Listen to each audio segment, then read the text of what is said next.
একটা ঘটনা বলি। একজন স্ক্রিনশট পাঠিয়েছে, তখন কটা বাজে, একটা নাগাদ স্ক্রিনশট পাঠিয়েছে, প্রফিট করেছে।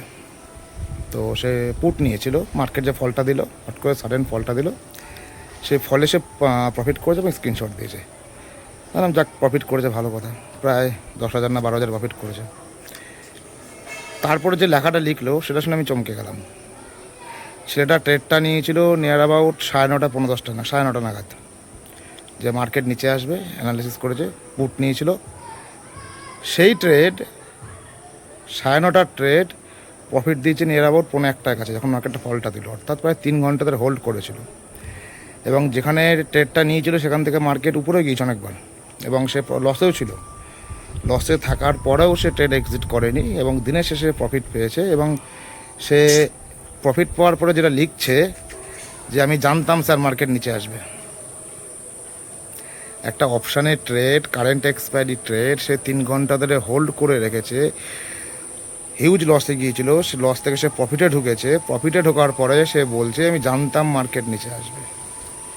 তো এরকম যদি গাজওয়ারি ট্রেড আপনারা করেন, বা এইভাবে যদি against the rule, against the discipline গিয়ে যদি আপনার ট্রেড হোল্ড করে রাখেন, তাহলে প্রফিট কোত্থেকে আসবে?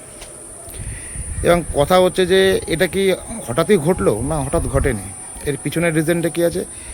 এর পিছনের রিজনটা আছে, এই ছেলেটি বিগত 4-5 দিন ধরে বেশ ভালো প্রফিট করছিল, ব্যাক টু ব্যাক প্রত্যেক দিন 5,000, 6,000, 7,000 করে প্রফিট করছিল। তো এই যে প্রতিদিন প্রফিট করছিল, তার মধ্যে যে কনফিডেন্সটা গ্রো হয়েছে, এবং সে যেটা ভেবেছে যে আমি ট্রেড নেওয়া মানেই প্রফিট হবে, সেই সাইকোলজি থেকে, সেই সাবকনসিয়াস মাইন্ডের সাইকোলজি থেকে সে ট্রেডটা হোল্ড করে রেখেছে। আপনি বলুন, এতে তো প্রফিট হলো, ভালোই হলো। প্রফিট হলো না, বরঞ্চ এতে তার আরও ক্ষতি হলো। আজকে 3 ঘন্টা ধরে লসে হোল্ড করার পরে, একটা অপশান বাইংয়ে লসে হোল্ড করার পরে সে যখন প্রফিটে ঢুকেছে, কনফিডেন্স আরও বেড়ে গেছে। পরের দিন যখন আবার প্রফিটে, আবার এরকম লস খাবে, সে আবার এরকম হোল্ড করে যাবে। তো এইগুলো গ্যামলিং ছাড়া কিছুই নয় দাদা। অপশান বাইং করে আপনি 3 ঘন্টা 3.5 ঘন্টা ধরে হোল্ড করে আছেন, এই ভেবে যে মার্কেট নিচে পড়বে, ক্যাপিটাল উঠতে বেশি সময় লাগবে না দাদা। এভাবে